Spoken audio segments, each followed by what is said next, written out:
Welcome back students to our revision lectures of important question from GTU with solutions. आज हम लोग बात करने वाले हैं सेकंड चैप्टर क्ले प्रोडक्ट्स के बारे में। तो चलिए स्टार्ट करते हैं हमारे इम्पोर्टेंट क्वेश्चन के साथ। जो भी क्वेश्चन GTU में काफ़ी इम्पोर्टेंट रहने वाले हैं। सबसे पहले आप देखोगे इम्पोर्टेंट क्वेश्चन बैंक के बारे में। सेम सब्जेक्ट है हमारा building material, subject code 3330-601 chapter 2 clay products.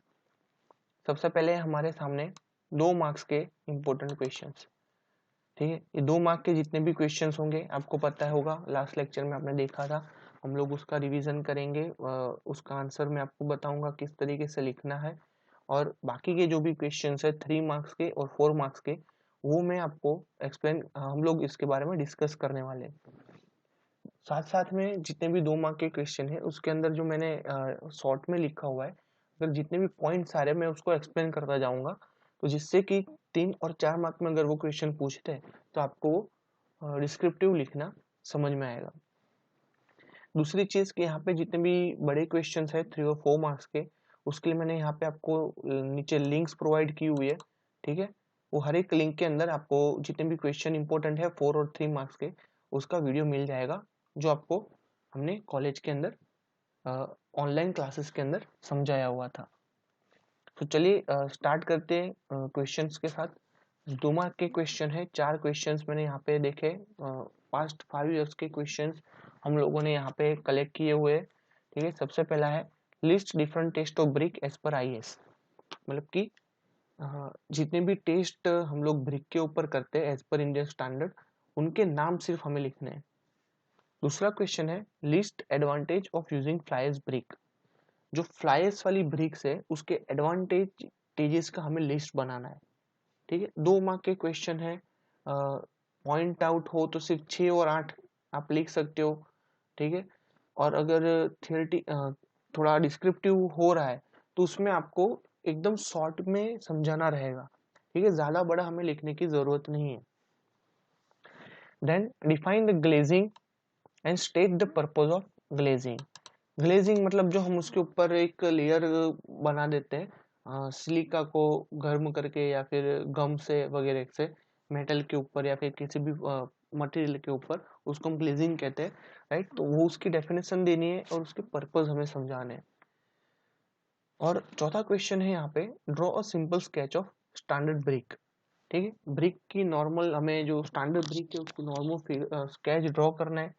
ठीक है, यहाँ पे सिंपल लिखा है स्केच, डिटेल स्केच नहीं लिखा है। डिटेल स्केच और स्केच का डिफरेंस यही होता है, डिटेल स्केच में आपको डायमेंशंस के साथ उसको प्रॉपर ड्रॉ करना रहता है। मतलब कि 19x9x9 की जो स्टैंडर्ड ब्रिक है आपकी, उसको अगर आप पेज में ड्रॉ करोगे A4 साइज के, तो उसके अंदर आपको 19x9x9 का ही डायमेंशन लेना है स्केल में, प्लस जितने भी अलग डायमेंशंस है फ्रॉग वगैरह के, उसके डायमेंशन आपको याद होने चाहिए।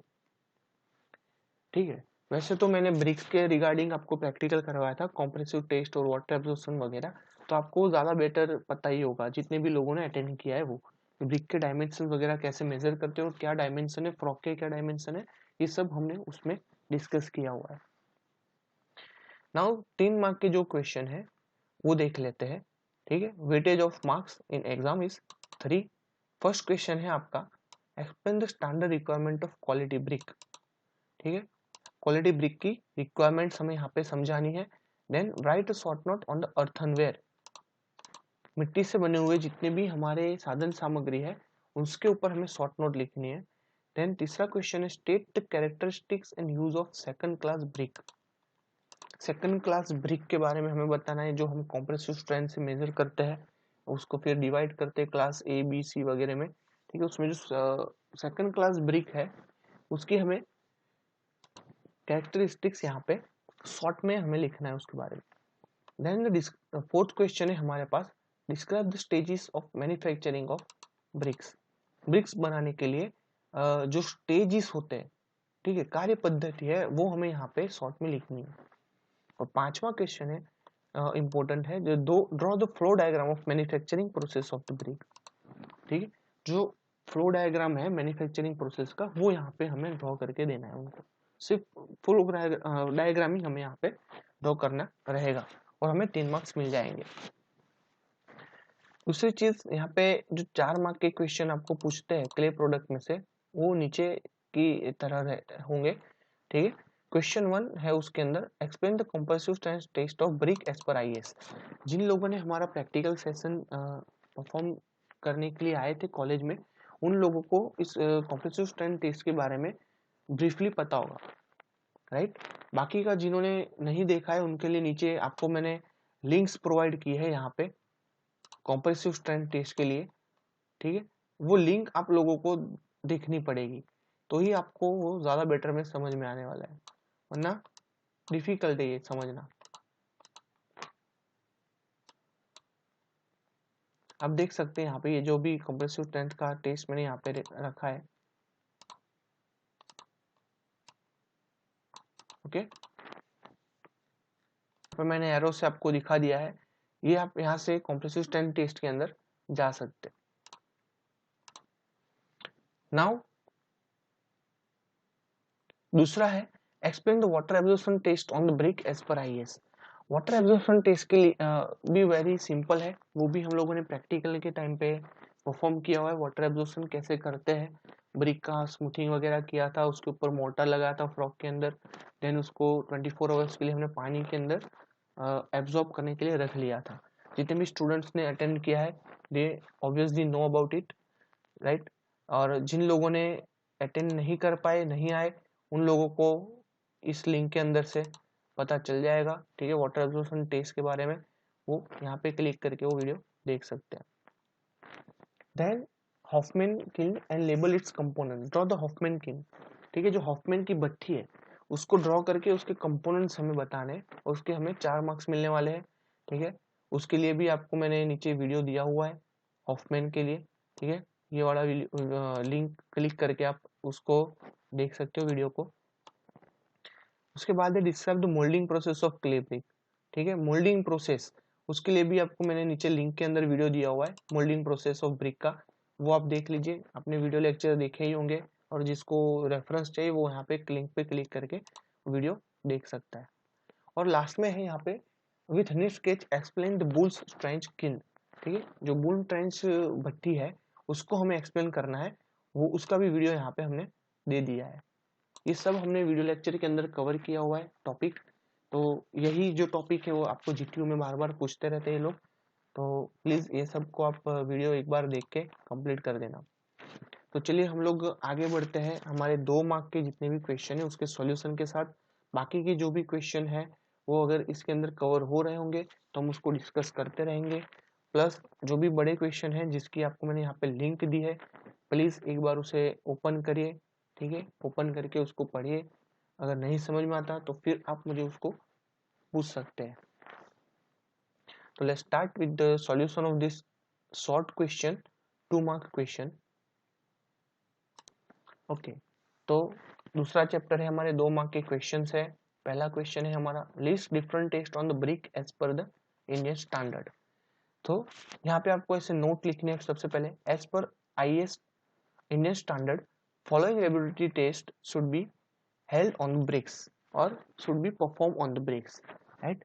सबसे पहला है हम लोग जो टेस्ट परफॉर्म करते हैं यहाँ पे, वो है आपका कंप्रेसिव स्ट्रेंथ टेस्ट, ठीक है। कंप्रेसिव स्ट्रेंथ टेस्ट क्या है, आप लोगों ने हाइड्रोलिक जैक के ऊपर हमने जो कंप्रेसिव टेस्टिंग मशीन है उसके ऊपर ब्रिक रख के जो वुडन शीट बीच में रखते थे और जो टेस्ट परफॉर्म किया था, वो जो लोग ने अटेम्प्ट किया है उनको याद आया होगा, ठीक है।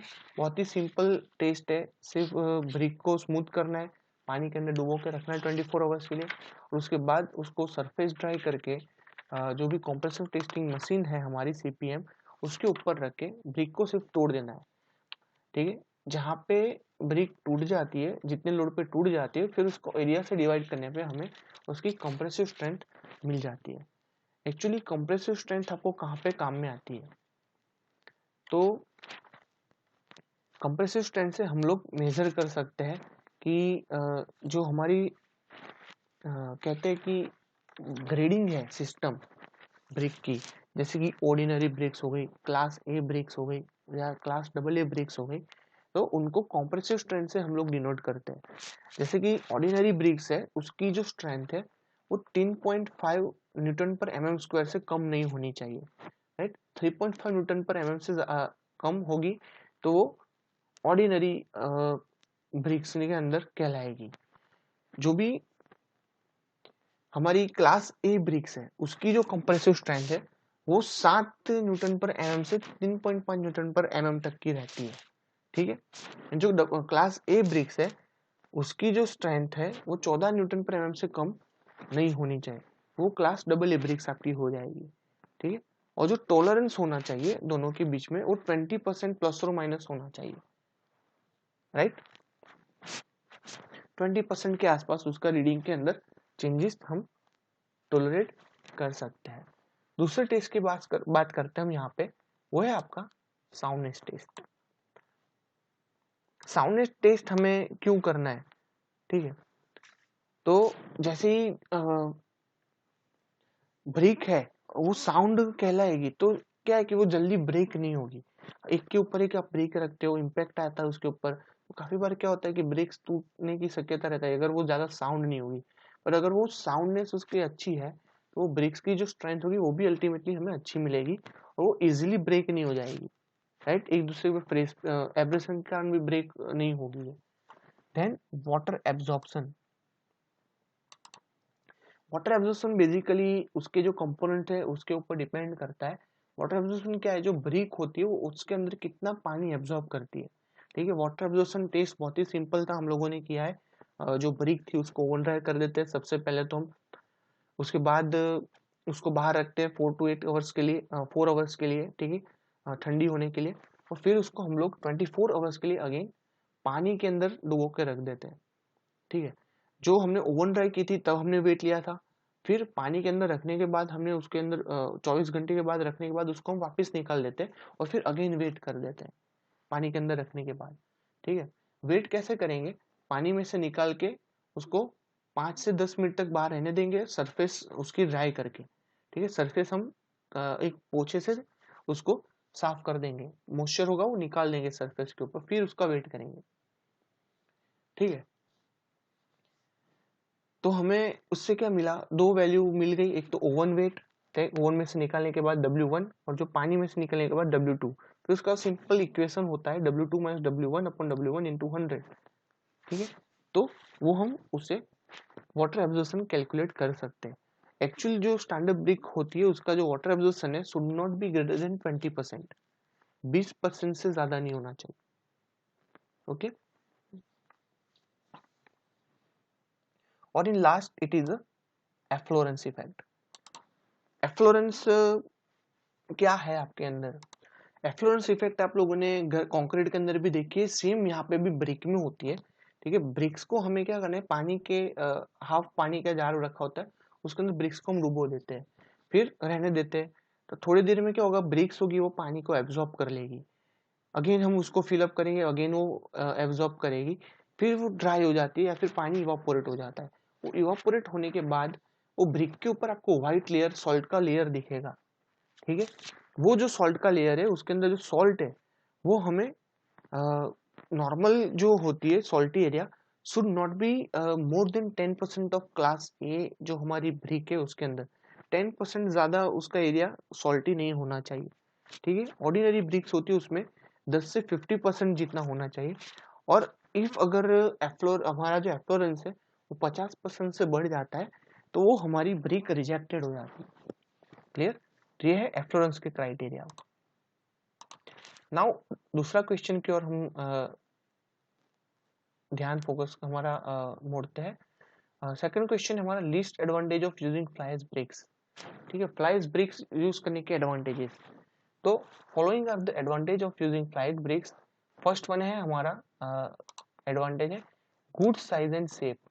जो फ्लाइज ब्रिक होती है उसका जो लुक और शेप होता है उसको हम मोल्ड के अंदर रखते हैं तो उसका एकदम परफेक्ट हमें साइज और शेप मिलती है as compare to ordinary bricks, right. It is economical. दूसरा पॉइंट, जो ऑर्डिनरी ब्रिक्स होती है उससे हमारी जो फ्लाइज ब्रिक है वो 10% ज्यादा इकोनॉमिकल होती है, clear. Then light in weight, ordinary bricks होती है और जो फ्लाइज ब्रिक होती है, फ्लाइज जो हमारा पोर्सलेनिक मटेरियल है, पोरस मटेरियल होता है, ठीक है, वो पानी को एब्जॉर्ब करने वाला मटेरियल होता है और उसका जो वेट होता है वो बहुत कम रहता है। बट जब वो उसका लाइम और वगैरह के साथ कनेक्ट आता है तो उसके अंदर एक कॉम्प्रेसिव स्ट्रेंथ मतलब बॉन्डिंग जनरेट हो जाता है और तब वो पानी को बहुत ही कम मात्रा में एब्जॉर्ब कर लेता है। क्लियर? सेकंड जो फ्लाइज ब्रिक है वो हीट होती है, वो लेस हीट एब्जॉर्ब करती है।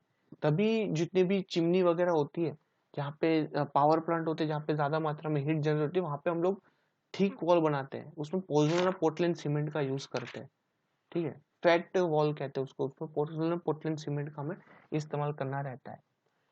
दूसरा उसका एडवांटेज है एब्जॉर्ब द लेस वाटर। मैंने आपको बताया ब्रिक के अंदर वो जो नॉर्मल ऑर्डिनरी क्ले थी और जो हमारी फ्लाइज क्ले है, दोनों का डिफरेंस यही है कि जो फ्लाइज ब्रिक है वो कम मात्रा में पानी को एब्जॉर्ब करेगी। और लास्ट में है गुड कंप्रेसिव स्ट्रेंथ, ठीक है, as compare to ordinary brick. तो ये है उसके फ्लाइज के ब्रिक्स के एडवांटेजेस। नाउ क्वेश्चन 3 की बात करें तो define the glazing and state the purpose of glazing. So here glazing is the process to give a protective treatment to article or a material। ठीक है, एक प्रोटेक्टिव लेयर प्रोवाइड करता है glazing. अगर किसी भी मटेरियल के ऊपर हम ग्लेजिंग करते हैं तो उसके ऊपर एक सरफेस बन जाएगी ट्रांसपेरेंट, जो हमें एक एस्थेटिक लुक तो देगा, साथ साथ में प्रोटेक्टिव लेयर भी बना देता है। Now it can be transparent, coloured और ओपेक। ठीक है, या तो ट्रांसपेरेंट हो सकता है, कलर का भी हो सकता है ग्लेजिंग, और ओपेक जैसा मटेरियल का भी हो सकता है। यहाँ पे दो टाइप के ग्लेजिंग है, एक तो ट्रांसपेरेंट एंड दूसरा है कलर्ड और ओपेक ग्लेजिंग। ओपेक मतलब अलग अलग कलर से उसके ऊपर हमने ड्राइंग किए होते हैं। ट्रांसपेरेंट मतलब एकदम कांच जैसा आपको दिखेगा। ट्रांसपेरेंट ग्लेजिंग दो टाइप की होती है, सॉल्ट ग्लेजिंग और दूसरी होती है लीड ग्लेजिंग। और ओपेक ग्लेजिंग है, उसमें कलर वगैरह ऐड किए होते हैं। जो सॉल्ट ग्लेजिंग है वो हम लोग चीप जो क्ले मटेरियल होते हैं, चीप वेसल्स होते हैं, उसके अंदर यूज करते हैं। लेड ग्लेजिंग होती है वो ज्यादा महंगे जार के अंदर हम लोग यूज करते हैं। मतलब सॉल्ट ग्लेजिंग चीप है, लेड ग्लेजिंग थोड़ी महंगी पड़ेगी इन शॉर्ट। उसकी पर्पस की बात करूं तो to serve a colour, decorate और वाटर प्रूफ द आइटम। मतलब ग्लेजिंग करने से हमें एक उसके ऊपर एक कलर मिल जाएगा, आइटम को हम अच्छे से डेकोरेट कर पाएंगे और साथ साथ में वो वाटर प्रूफ भी बन जाएगा। अगर आपको इसको बेस्ट एग्जांपल लेना है तब चाइना क्ले वाली जितनी भी प्रोडक्ट लेते हैं वो ग्लेज्ड होती है। ठीक है, सिंपल क्ले होती है, उसको हम ग्लेज करते हैं और उसके ऊपर आपको एक चमकदार सरफेस देखने के लिए मिलती है चाइना क्ले के बाउल के अंदर। ठीक है, तो ये वही है। या फिर जार पॉट लेते हो कांच के एकदम शाइनी वाले, वो सब ग्लेज किए होते हैं। उसका एक बेनिफिट ये भी होता है कि वो मटेरियल को वाटरप्रूफ भी बना देता है। Clear? Now make earthenware suitable to hold up liquids. मतलब मैंने आपको बात बताई, जो भी मग्स होते हैं, जार होते हैं, अब अगर आप चाइना के लेके ले रहे हो, ठीक है, तो वो क्या होता है, उसके अंदर आप पानी डालते हो तो पानी को एब्जॉर्ब नहीं करता, वो पानी को रहने देते हैं। उसका रीजन है आपका ग्लेजिंग। अगर वो ग्लेजिंग हट जाएगा तो अगेन वो पानी को एब्जॉर्ब करना स्टार्ट कर देगा। Then give the tougher surface. Obviously एकदम आप जिस भी चाइना प्रोडक्ट का मग आपके घर में होगा, जो भी मग आप देख रहे हो, वो बाहर से एकदम टफ दिख रहा है। अगर आप किसी मेटल सरफेस पे या फिर स्टोनी सरफेस पे आप उसको कोटा स्टोन के ऊपर आप ऐसे हल्के से पछाड़ोगे तो भी उसमें से आपको एक शाइनी आवाज सुनाई देगा, एकदम तीक्ष्ण आवाज सुनाई देगा। वो क्यों आता है? Due to the tougher surface and it will provide a good appearance to the material. Obviously वो दिखने में काफी अच्छा लगता है।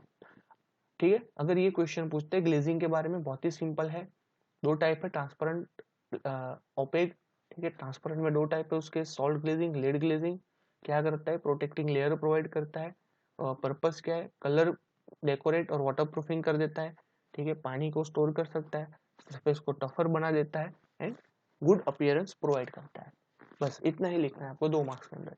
नाउ फोर्थ क्वेश्चन है आपके सामने, draw a simple sketch of standard brick. ठीक है, बहुत ही सिंपल क्वेश्चन है लेकिन काफी बार ये बुक में दिया नहीं होता है तो लोग कंफ्यूज हो जाते हैं। तो कुछ करना नहीं, एक सिंपल सी 3 डायमेंशनल, आपने ब्रिक्स तो सभी ने देखी है, ठीक है, एक सिंपल सी हमें 3 डायमेंशनल फिगर ड्रॉ कर देनी है। ठीक है, मैंने यहाँ पे ब्रिक्स की डिटेलिंग भी की हुई है, अगर ये करते हो तो आपको एग्जाम में एक भी मार्क कटेगा नहीं, 2 मार्क्स फुल वो लोग देने ही पड़ेंगे, ठीक है। तो जो भी आपका लॉन्ग सरफेस है वो 19 सेंटीमीटर का रहेगा, ऑब्वियसली आपको पता ही है ये जो डिटेलिंग्स है उसके बारे में।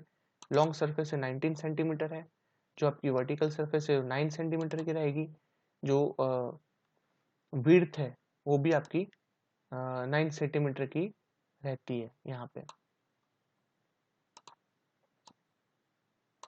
ओके, तो ये थे उसके आउटर डायमेंशंस।